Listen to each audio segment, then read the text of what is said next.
Bienvenue dans la matrescence, vous écoutez l'épisode numéro 46 de la saison 2. Bonjour à tous et bonjour à toutes. La matrescence, c'est la contraction du mot maternité et adolescence pour expliquer la naissance d'une mère. Et si vous voulez en savoir plus, il suffit d'écouter le premier épisode. Dans ce podcast, on parle du postpartum, du 4e trimestre, de la joie d'être parent, mais de ses difficultés aussi, bref, on parle de la vie.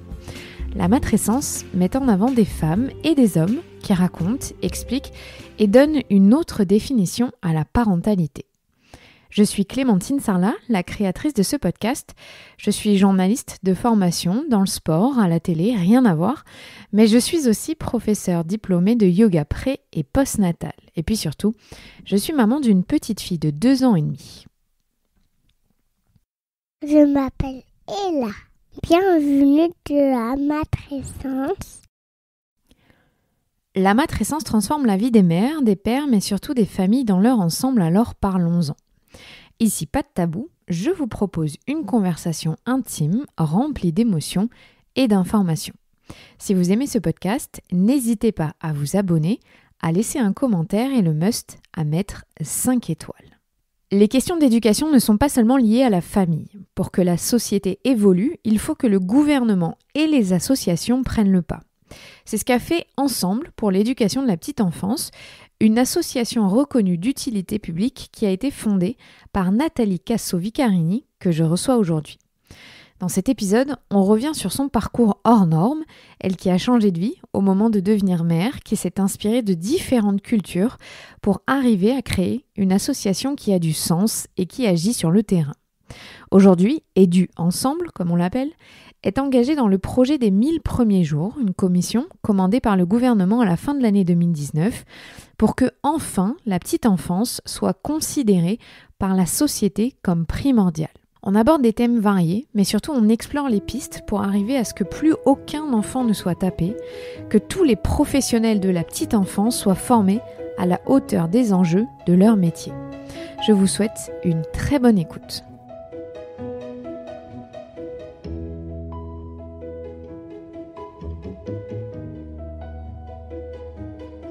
Bonjour Nathalie.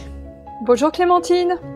Merci beaucoup de m'accorder un peu de temps pour parler de l'éducation, de l'enfance, de votre association Edu Ensemble et surtout de votre parcours parce qu'il est vraiment hyper intéressant, je trouve. Et d'abord, je voulais vous poser cette question que je pose souvent. Vous avez 3 enfants. Est-ce que vous avez eu la sensation à la naissance de votre première fille de vivre une matrescence et un bouleversement important dans votre vie ? Ça, c'est certain, Clémentine, que la naissance de mon premier bébé a bouleversé ma vie. C'était en même temps une telle émotion et une difficulté quand même à appréhender cette naissance dans un lieu qui est l'hôpital, un peu aseptisé. On s'attend à beaucoup de bienveillance. Moi, je pense beaucoup à la période du Moyen-Âge où on parlait des 40 jours de relevailles. Ces mamans qui donnaient la vie et qui étaient entourées de toute l'affection de leur famille, de leur communauté. J'ai pas eu l'impression de vivre ça, même si mes parents, mon petit frère et ma famille étaient très présentes. J'ai eu l'impression que c'était un moment avec un peu d'isolement quand même. Je pense que notre société devrait investir des moyens importants pour que ces familles qui accueillent un bébé soient le plus entourées possible et qu'elles apportent à leur tour le meilleur pour ce bébé. Mais en tout cas pour moi, ça a été un bouleversement, une joie indescriptible d'accueillir cette merveilleuse petite fille. Et quasiment du jour au lendemain, j'ai décidé de changer mon orientation professionnelle pour rapidement consacrer tout mon temps à la petite enfance et à la place de l'enfant dans la société. Parce que en fait, à ce moment-là, donc, vous êtes juriste et vous êtes confronté à ce que beaucoup de parents peuvent vivre en ayant eu un enfant, c'est comment je fais garder mon enfant et quelle structure je à qui je peux faire confiance. Et c'est là que vous avez une révélation, en fait. Absolument. Alors, je me bats toujours contre ce terme de garde, hein, parce que pour moi, il s'agit pas de garder un enfant. C'est vrai que c'est un terme générique qu'on emploie facilement, mais c'est accueillir et s'occuper d'un bébé. On va évidemment pas plus garder un chien, éventuellement un objet, mais en tout cas pas un enfant. Et c'est vrai que les administrations utilisent beaucoup ce terme-là qui m'insupporte. Ça sonne très très mal à mes oreilles. Parce que c'est justement toute la question de l'investissement de la société autour de ce jeune enfant qui naît. Comment on va s'en occuper? Quel est le regard qu'on va porter sur son développement et sur son développement et son devenir? Pour moi, ça a été un grand tournant dans ma vie, puisque j'ai eu cette prise de conscience très vite quand mon aîné est arrivé dans notre vie que l'essentiel pour moi c'était de l'accompagner au mieux et de consacrer, de comprendre ce monde de l'enfance et j'avais besoin de continuer à travailler. En effet, j'étais juriste et j'ai cherché un moyen d'accueil de ma petite fille et je trouvais ces endroits pas suffisamment bienveillants, très centrés sur l'hygiène, la sécurité, les normes et j'avoue que j'ai pas réussi à confier mon bébé dans des formats très classiques d'accueil.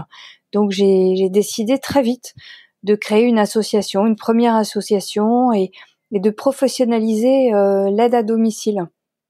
Parce que je trouvais que c'était le lieu de tous les dangers, mais aussi de potentiel de personnes qui veulent toujours bien faire, mais qui sont pas outillées pour suffisamment bien accompagner les enfants pour la plupart. Et j'ai commencé à créer des établissements d'accueil du jeune enfant sans diplôme. Et un jour, le médecin de PMI est venu me voir et m'a dit « Madame Vicarini, c'est bien ce que vous faites, je reconnais votre travail, mais et le travail de votre équipe, mais quand même, il faudrait que vous ayez un diplôme dans la petite enfance. » Et en effet, ça a été fondamental pour moi. Je me suis inscrite à l'école Saint-Honoré, qui était pas loin de chez moi. Et une semaine par mois, j'allais à l'école et pendant 27 mois pour obtenir ce diplôme d'éducateur de jeunes enfants qui m'a passionnée. Ça a été une véritable révélation de comprendre le développement qui n'est pas un long fleuve tranquille de chacun des enfants, comme chaque enfant est unique et recèle de potentiel infini dès la naissance. Voilà, j'ai découvert toutes ces notions, je me suis nourrie pour toujours avec l'envie d'en savoir toujours plus et d'assurer cette veille sur la recherche fondamentale dans le développement de l'enfant. Et voilà, ça a été le début de ma carrière vraiment consacrée à la petite enfance et je voudrais vraiment saluer le travail des professionnels, la mission parentale aussi, parce que il y a rien de plus difficile que d'élever un enfant. J'aime bien le terme élever parce que c'est une grande aventure d'élever un enfant. Il y a autant de potentiel que de risques. On dit les facteurs de risque, les facteurs de protection. Eh bien, on mesure ça tous les jours quand on les accompagne. Et ces enfants sont tellement extraordinaires. C'est fascinant. C'est absolument fascinant de s'occuper d'un bébé. Il suffit de l'observer et de voir tout son potentiel dans sa posture, dans son regard, dans sa façon d'accueillir ce monde et de rentrer dans ce monde qui l'entoure. Moi, je suis fascinée, absolument fascinée par les bébés et les enfants de tous âges. Alors, vous avez un parcours que je qualifierais, moi, d'impressionnant. Vous avez été donc juriste, ensuite éducatrice pour jeunes enfants, prof de français à l'étranger. Pourquoi est-ce que vous avez suivi autant d'évolutions dans votre carrière? Vous vous êtes laissé porter ou vous vous êtes toujours dit « je pourrais pas faire le même métier toute ma vie » ? Alors ça a apparu comme une évidence. J'ai fait un peu mon droit par défaut, mais le fil rouge, c'est vraiment les enfants. Quand j'étais toute petite, je voulais être pédiatre. Et puis après, je voulais être juge pour enfants. Et j'ai fait mon droit, 6 ans de droit, puis je suis pas devenue magistrat ni juge pour enfants. Je suis devenue éducatrice de jeunes enfants. Et j'ai fait un master 2 en sciences de l'éducation. Je voulais faire une thèse, et puis mon directeur de thèse n'est plus de ce monde. Et finalement, j'ai poursuivi ma carrière sur le terrain, avec des équipes très très très pertinentes, qui se posent beaucoup de questions tous les jours. Et quand je suis partie à l'étranger, ça a été les hasards de la vie. J'avais vraiment l'intention, en arrivant en Australie comme en Inde, de voir le pays de l'intérieur et donc de travailler. Donc j'ai en effet été professeure de français dans une école australienne, mais coordinatrice petite enfance pour une ville qui s'appelle Bondi, et une expérience qui a absolument bouleversé la suite de mon parcours en bien, c'est d'avoir été facilitatrice dans un cottage à Bondi, qui est cette plage mythique, mais qui recèle d'autres trésors pour la petite enfance, et accompagnatrice, donc facilitatrice d'un groupe mère-bébé et papa qui venait de temps en temps, et on se réunissait 2 fois par semaine autour d'un peu de thé, quelques gâteaux, chacun amenait quelque chose, et on mettait sur la table, au milieu du tapis, un sujet qui était notre sujet du jour, et les bébés étaient avec nous. Ça a été une expérience fondamentale pour moi, parce que humblement, j'ai appris à accompagner ses parents et ses professionnels avec beaucoup d'humilité. Je pense que quand on est professionnel de l'enfance, on est des facilitateurs de la relation, parce qu'il n'y a rien de plus précieux que la qualité de la relation qu'on entretient avec nos enfants. C'est cet attachement, c'est cette sécurité affective qui va les nourrir pour toute leur vie. Et on ne sait pas quand on est professionnel. On a des connaissances qu'on partage volontiers avec les parents, mais ce sont les parents, ce sont les mamans qui ont porté leur bébé, ce sont les parents qui connaissent le mieux leur enfant, leur apporter des clés pour les observer au quotidien, et pour le mieux possible répondre à leurs besoins. Je pense que c'est vraiment ça notre métier. Donc j'ai appris à être facilitatrice, et ça, je pense que c'est une posture qui ne me quittera jamais, parce que tous ensemble, on a besoin de se parler et d'agir humblement, parce qu'il n'y a pas de chose plus difficile au monde que d'élever un enfant et d'essayer de lui apporter ce dont il a besoin dans le courant de sa vie. Et il va traverser des étapes, il va relever des défis, il va avoir des challenges toute sa vie, et si on peut l'accompagner pour qu'il se révèle son plein potentiel, mais aussi la qualité de sa relation au monde et avec les autres, je pense que c'est une mission très noble, et que l'on partage avec l'ensemble de la communauté éducative. Donc j'étais contente de me lancer des défis dans les différents pays où je suis allée travailler, pour sortir de ma zone de confort. Et je pense que c'est quand on sort de sa zone de confort que on se pose des vraies questions fondamentales, et qu'on a bien envie de rester en veille sur la recherche fondamentale dans le développement de l'enfant, et sur les pratiques professionnelles, sur toutes ces initiatives dans les régions, dans certains pays. Donc j'ai passé beaucoup de temps à voyager, beaucoup de temps à aller observer, discuter avec les professionnels de la petite enfance, avec les parents, pour comprendre comment on peut le mieux possible accompagner nos enfants sur le chemin de leur vie. Et si on revient juste sur votre expérience en Australie, vous avez la sensation que c'est un tournant aussi dans votre vision de l'éducation un peu plus anglo-saxonne, qui diffère de nous, les pays latins aussi, soyons honnêtes. Ouais, tout à fait. Moi, je pense qu'il y a du bon dans chaque pays, à condition de pas faire de copier-coller. Ce qui se passe en Australie, c'est vraiment rattaché à un contexte. C'est une grande île, très très isolée du reste du monde, où j'ai trouvé beaucoup de solidarité. Une solidarité absolument exceptionnelle. On en a besoin quand on est parent. Ouais, on en a besoin aussi beaucoup là, avec nos soucis sanitaires avec le coronavirus. On a besoin de rester en lien avec les autres, parce que chacun dans la communauté va apporter quelque chose. Je me suis beaucoup intéressée aux communautés aborigènes et à la place de chacun dans une communauté. Je suis allée discuter avec eux, avec un interprète. Je suis allée peindre dans des communautés d'aborigènes dans le Centre Rouge. J'ai rencontré beaucoup d'enfants, beaucoup de familles. Et vraiment, cette politique insulaire, elle est très particulière à cette grande île qu'est l'Australie. Et les tribus aborigènes nous apportent beaucoup. Par exemple, chacun a sa fonction dans la tribu, chacun est respectueux de la fonction de l'autre, il n'y a pas de jugement, et ça, je trouve que c'est une belle histoire à raconter parce qu'on perd parfois le sens des liens dans la famille et parfois on met de côté un peu nos aînés, on pense qu'ils radotent. Ils ont tellement à nous apporter, ils sont tellement bénéfiques à nos enfants. Donc la valeur de la famille, c'est important et ça je l'ai retrouvé dans toute la communauté, dans tous les pays où je suis allée, où je me suis frottée aux communautés de professionnels et de parents. J'ai pensé que voilà, ce bébé qui naît, qui s'ouvre à la vie, il a d'abord besoin d'être en lien.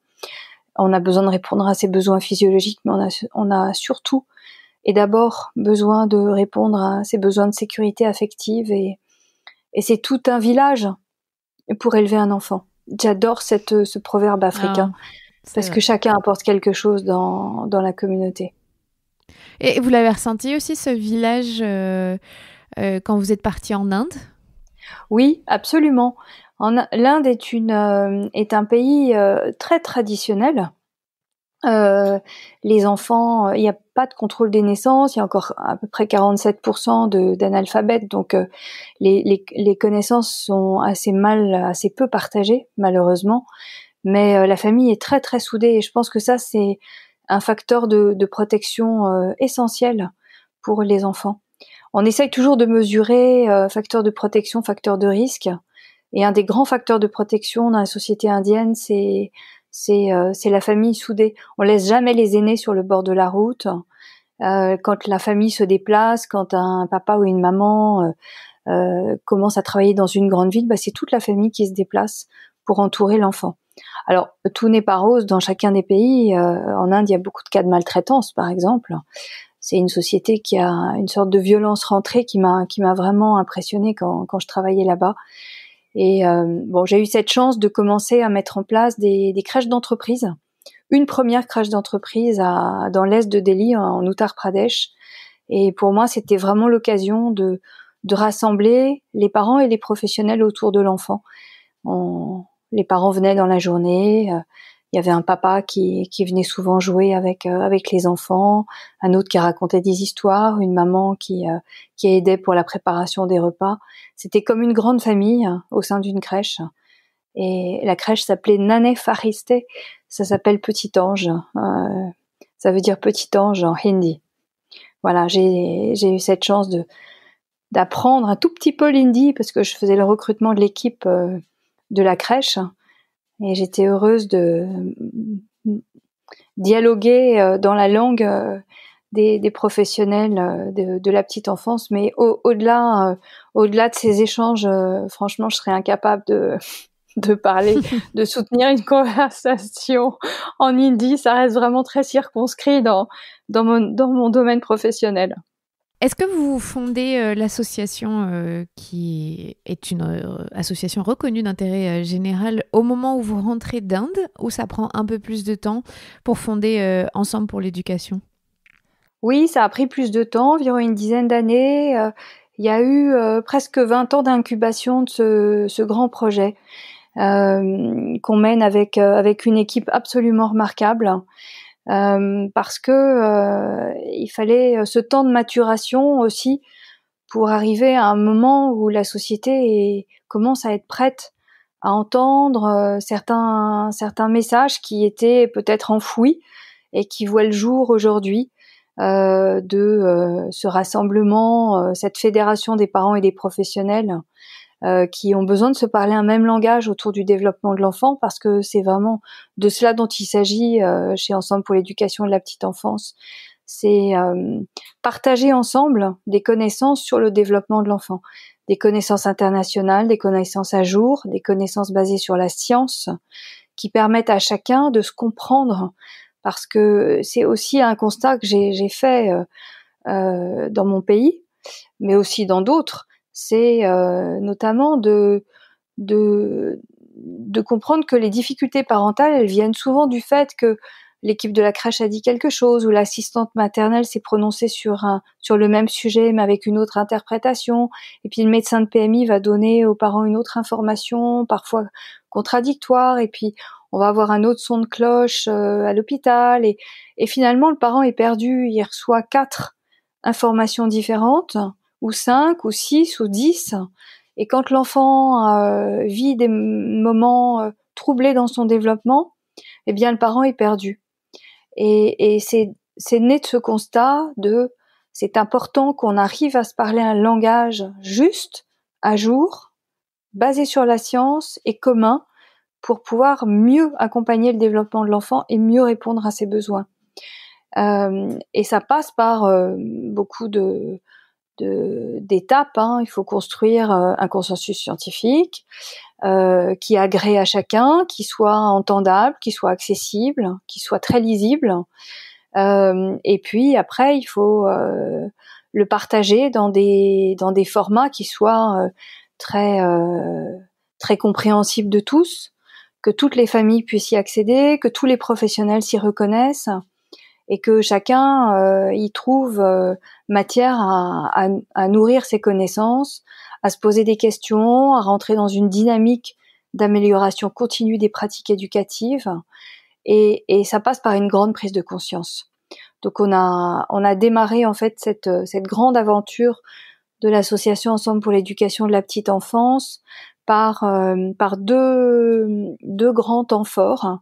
Le premier, ça a été le premier congrès à l'OCDE en coopération avec les services d'un congrès international en 2016 sur les actions majeures dans la petite enfance dans les 35 pays de l'OCDE.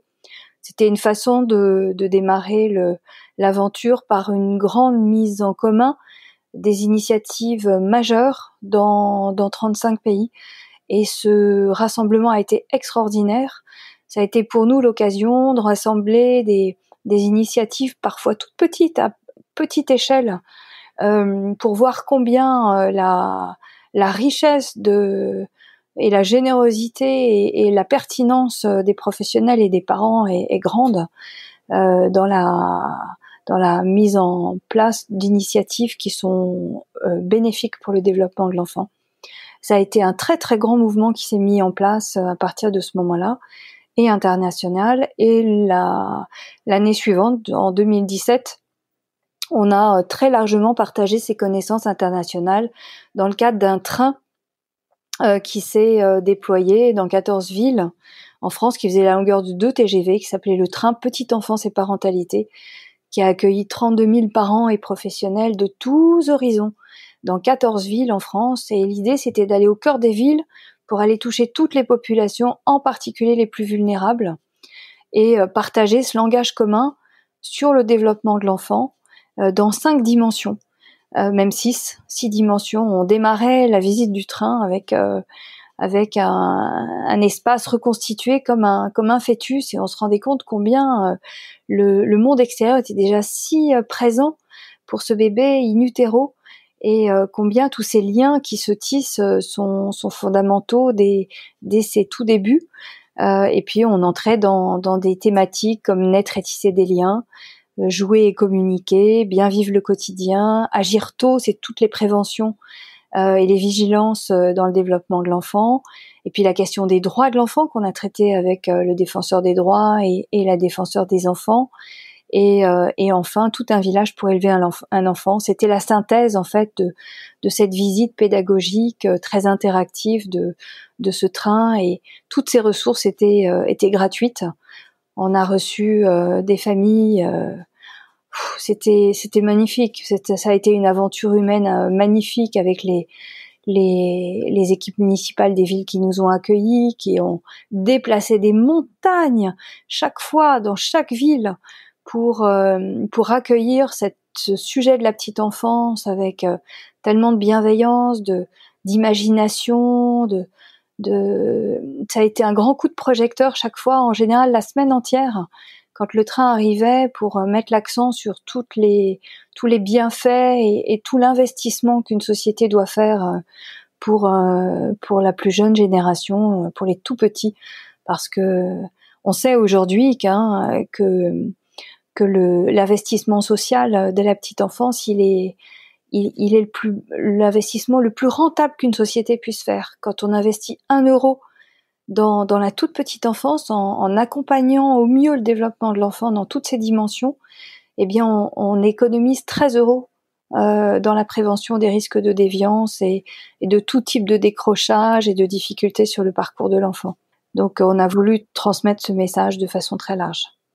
Quand le train de la petite enfance s'arrête donc dans les gares, vous avez été surprise aussi? Est-ce qu'il y a des populations qui rarement viennent à ce type de rendez-vous, qui sont venus et ont découvert des choses, ou est-ce que ce sont toujours des gens qui sont déjà sensibilisés, intéressés et qui viennent partager ces moments-là?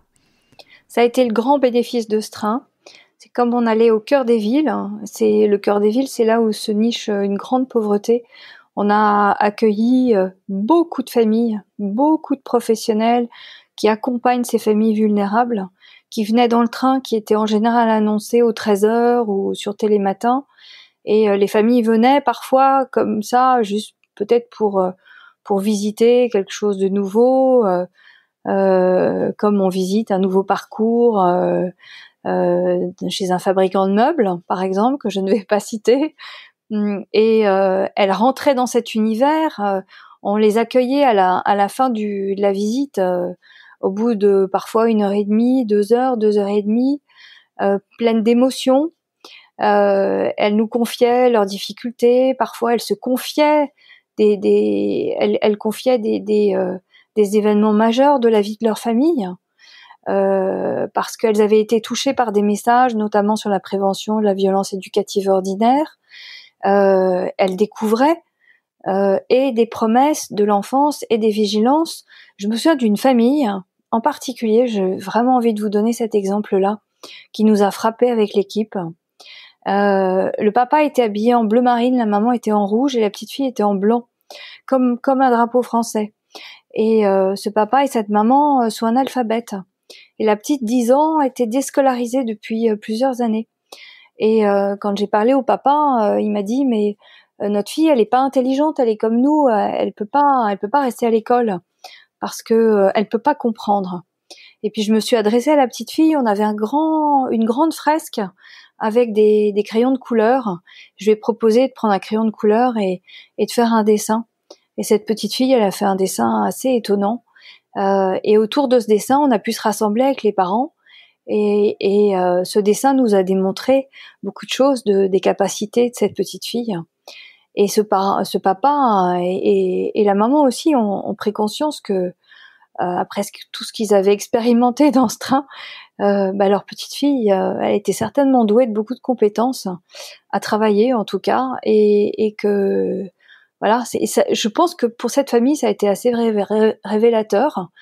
Et certainement pour beaucoup d'autres, dans les 32 000 parents et professionnels qu'on a accueillis, on a eu des témoignages, on en a fait des micro-trottoirs dans 3 villes importants qu'on garde en mémoire, parce que ça a été des très très belles rencontres, très humaines et vraiment significatives de la société dans laquelle on vit, avec des écarts considérables.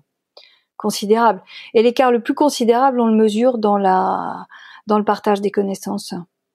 Et c'est vraiment le cœur de métier de notre association, le cœur de mission, c'est de partager cette connaissance à jour. On doit ça aux parents et aux professionnels. On leur doit la réalité, la vérité des connaissances les plus à la pointe dans l'ensemble des sujets qui composent le développement de l'enfant. On peut pas garder ça dans le domaine scientifique ou dans le domaine médical ou dans le domaine éducatif pour les professionnels. On le doit aux parents et c'est fondamental de se le partager. Alors, vous êtes aussi avec l'association très active au sein de la commission des 1000 jours. Déjà, est-ce que vous pouvez nous expliquer ce que c'est concrètement et à quoi ça peut servir et espérer une révolution? Oh oui, on en rêve de cette révolution. Il y a des pays qui investissent plus de 2% de leur PIB dans l'éducation des enfants. Et certains pays comme les pays du Nord et le Québec, le Québec, c'est 20 ans de politique familiale avec un investissement massif pour la petite enfance. Tous les 5 ans, il y a des approches qui complètent les approches précédentes. Le Québec dit on est fou de nos enfants et il le démontre tous les jours.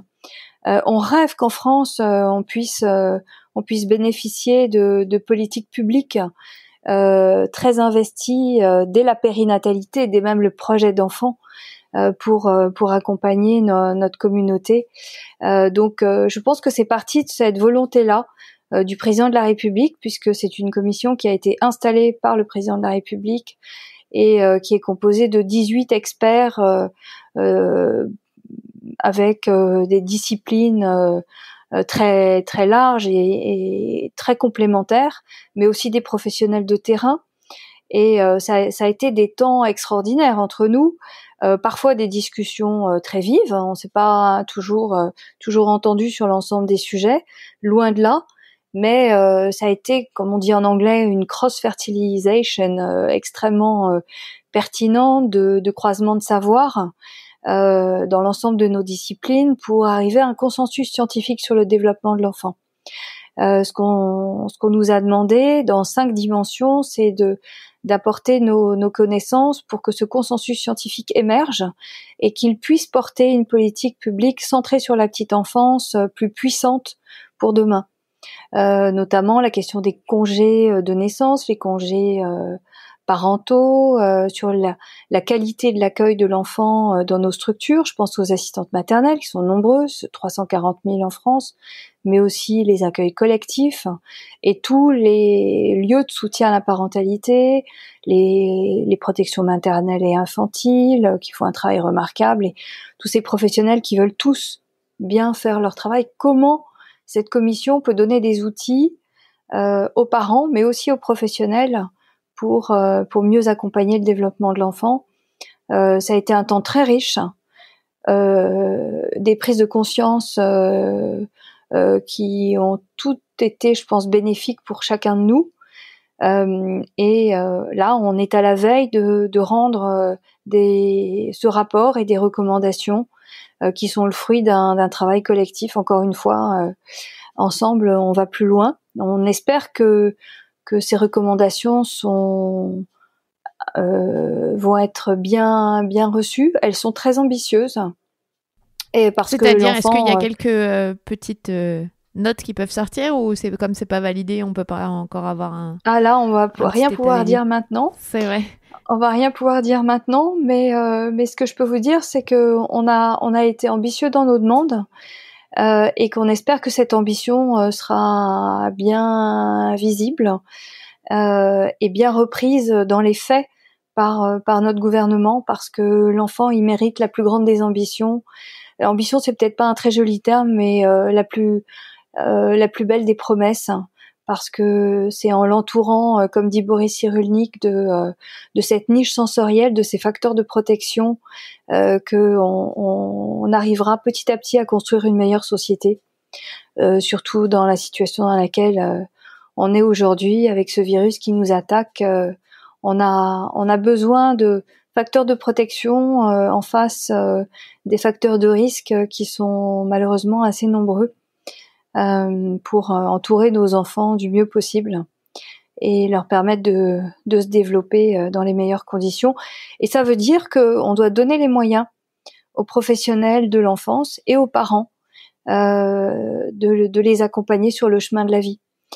C'est des moyens financiers, c'est aussi une politique familiale très très ambitieuse pour nos enfants. C'est une conjonction de facteurs qu'on attend avec grande impatience pour en France pour afficher une politique familiale et sociale à la hauteur des besoins et des attentes des enfants, des professionnels et des parents. Et j'ai une question, est-ce que c'est la première fois que un gouvernement français s'intéresse réellement à cette question ou avant ils se sont heurtés à, je sais pas, à l'opinion publique ou pourquoi est-ce qu'il faut attendre 2020 pour avoir ce type d'engagement de la part du gouvernement ? C'est une super bonne question. C'est la question centrale. Il y a sûrement des lobbies qui interviennent là-dedans. Je vais pas forcément les nommer parce que ce serait pas très productif. Dans la petite enfance, ah oui.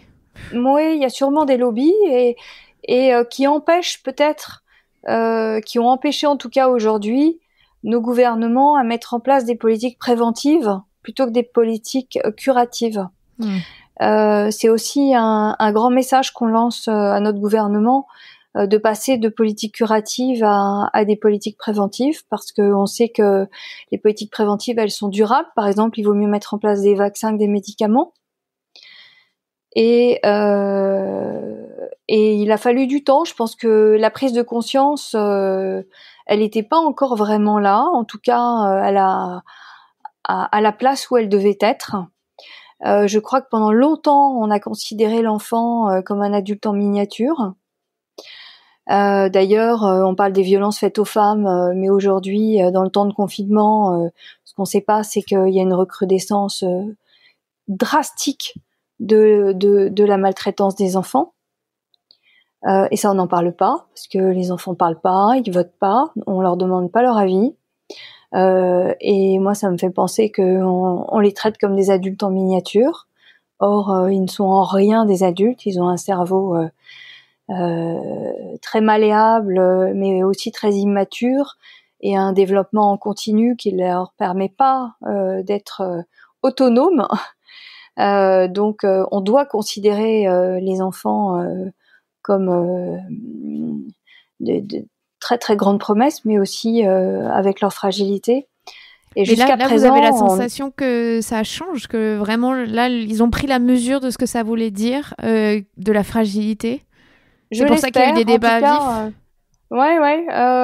En tout cas, il y a l'installation de cette commission qui a travaillé bénévolement pendant 3 mois, qui continue à ajuster les recommandations pour livrer des éléments les plus fiables possibles à notre gouvernement.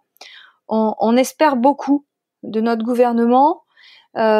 Pour relancer la natalité, parce que notre pays a besoin d'avoir confiance en l'avenir pour relancer l'économie, et a besoin de forces vives, hein, mais de forces vives qui sont bien centrées sur l'essentiel. Et nos enfants, c'est notre avenir. Donc, une société qui nourrit bien la petite enfance, c'est une société qui se tourne vers l'avenir.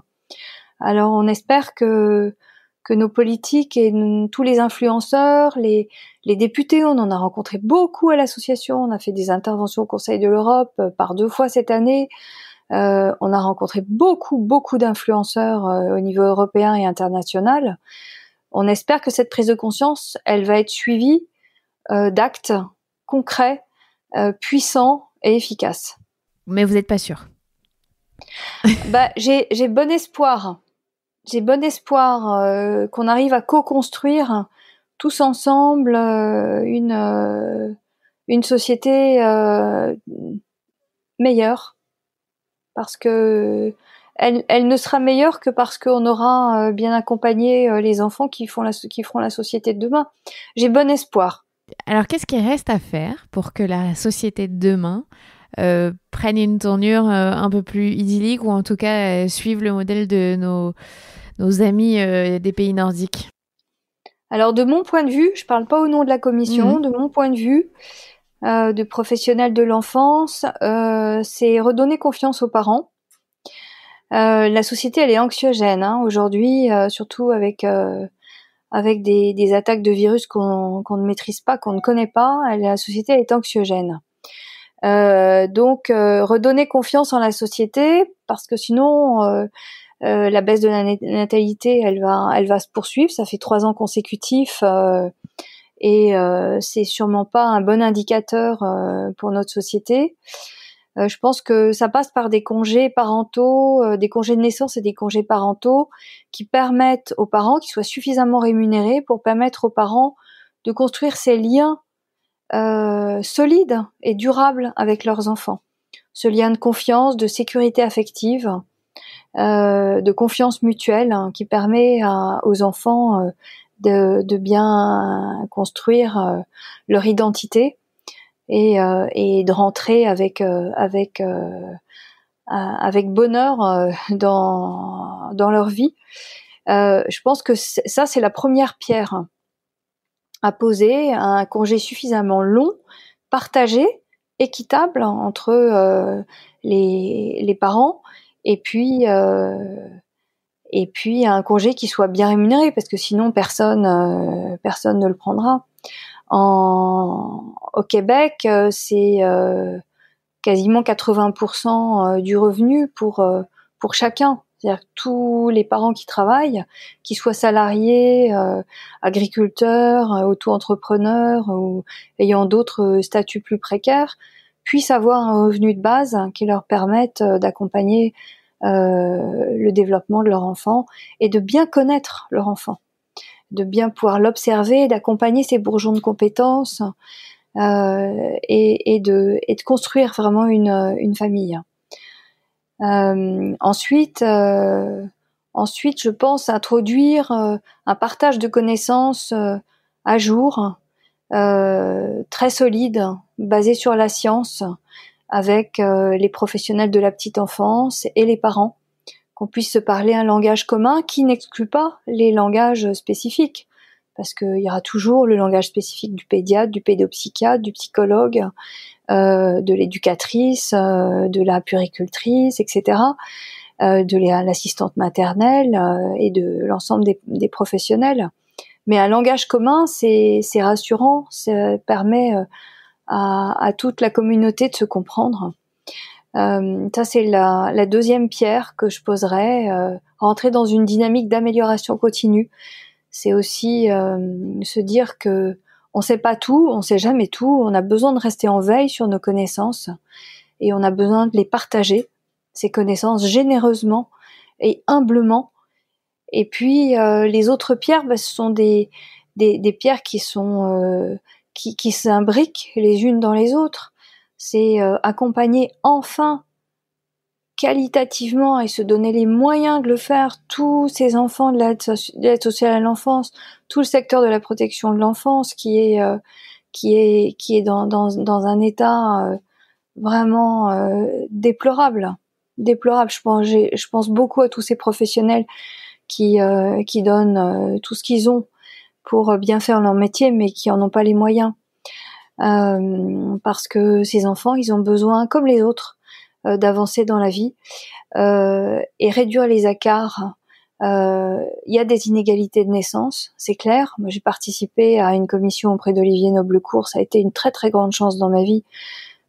Travailler aussi avec le maire d'Arras, coprésider tous les deux la commission sur la petite enfance en préparation du plan pauvreté, et on a à cœur vraiment de réduire les écarts entre les enfants qui ont déjà des facteurs de risque importants dès la naissance et ceux qui sont entourés de facteurs de protection. Pourquoi des enfants sont moins aidés que d'autres? C'est injuste et inadmissible dans une société. Donc accompagner tous les enfants dans un universalisme proportionné et accentuer nos efforts sur la réduction de la pauvreté et des inégalités chez les jeunes enfants dès la naissance. Ça veut dire accompagner les parents pendant dès le projet d'enfant, les accompagner pendant tout ce parcours des 1000 jours, pendant la période de grossesse, la périnatalité, et quand il y a des signes de faiblesse, de difficulté dans les familles, pouvoir intervenir à la racine, parce que plus on intervient tôt, plus on vient aider et faciliter le parcours de la famille, donc de l'enfant. Mais c'est ce que j'allais dire. Je sais que vous êtes convaincu qu'il faut agir tôt. C'est votre leitmotiv. Exactement. Et moi, j'ai juste une question parce que je me heurte souvent et je lis souvent que oui, mais l'éducation, c'est personnel. On n'a pas besoin de conseils. C'est chacun chez soi et on fait comme on veut. C'est quand même ça la mentalité aujourd'hui en France. Et quand on constate que les 1000 premiers jours, c'est très important, comment est-ce qu'on fait pour changer les mentalités et expliquer à la population que agir tôt, c'est dans l'intérêt de tout le monde, en fait? C'est tellement juste ce que vous dites. Longtemps, on a considéré, il y a des sociétés qui continuent à le considérer, que ce qui se passe à l'intérieur des domiciles, c'est du privé. Et il y a de l'ingérence si on vient accompagner la famille au domicile. Or, les recherches nous démontrent que c'est justement lorsqu'on intervient au cœur de la famille en visite à domicile, par exemple, dans le milieu familial, que on va permettre à la famille de poser les bonnes questions, de s'ouvrir aux connaissances et d'accompagner au mieux l'enfant. On sait, la recherche nous dit aujourd'hui que c'est dans ces conditions-là qu'on accompagne le mieux les familles. Donc, cette ingérence, elle est nulle et non avenue s'il y a de la bienveillance parmi les professionnels qui interviennent, s'il y a de la confiance mutuelle. C'est aussi le savoir-être. Nos métiers, ils sont faits de savoir-faire, mais beaucoup de savoir-être. Et on est un des rares pays encore qui est assez résistant. On dit beaucoup une petite fessée, ça fait pas de mal à un enfant. Ça a un impact majeur sur le développement. Aujourd'hui, il y a des imageries cérébrales qui le démontrent. Et ces petites fessées, elles se font dans l'univers familial quand la porte est fermée. Or, ce sont ces humiliations, ce sont ces brimades, ce sont ces petites tapes répétées qui empêchent l'enfant de bien se développer, qui génèrent du stress, du cortisol dans son cerveau, qui viennent impacter son développement cérébral, son apprentissage, sa mémorisation durablement. Donc, la société est responsable de ses enfants. Le maire est responsable des enfants de sa commune et les parents ont aujourd'hui cette prise de conscience que tout seul, c'est pas facile d'élever un enfant. Il faut tout un village pour élever un enfant, à condition de s'ouvrir aux autres et que chacun soit dans un non-jugement, dans une approche coopérative pour comprendre qu'il y a du bon chez les autres et que tous ensemble, on va réussir à construire un monde meilleur. Eh bien, j'espère qu'on va réussir à construire un monde meilleur tous ensemble. Je souhaite. J'ai hâte de connaître les résultats de la commission. Merci beaucoup, Nathalie, d'avoir été avec moi. Merci beaucoup. Je me suis régalée avec vous. Merci. Et j'espère qu'on sera entendus. Je le crois.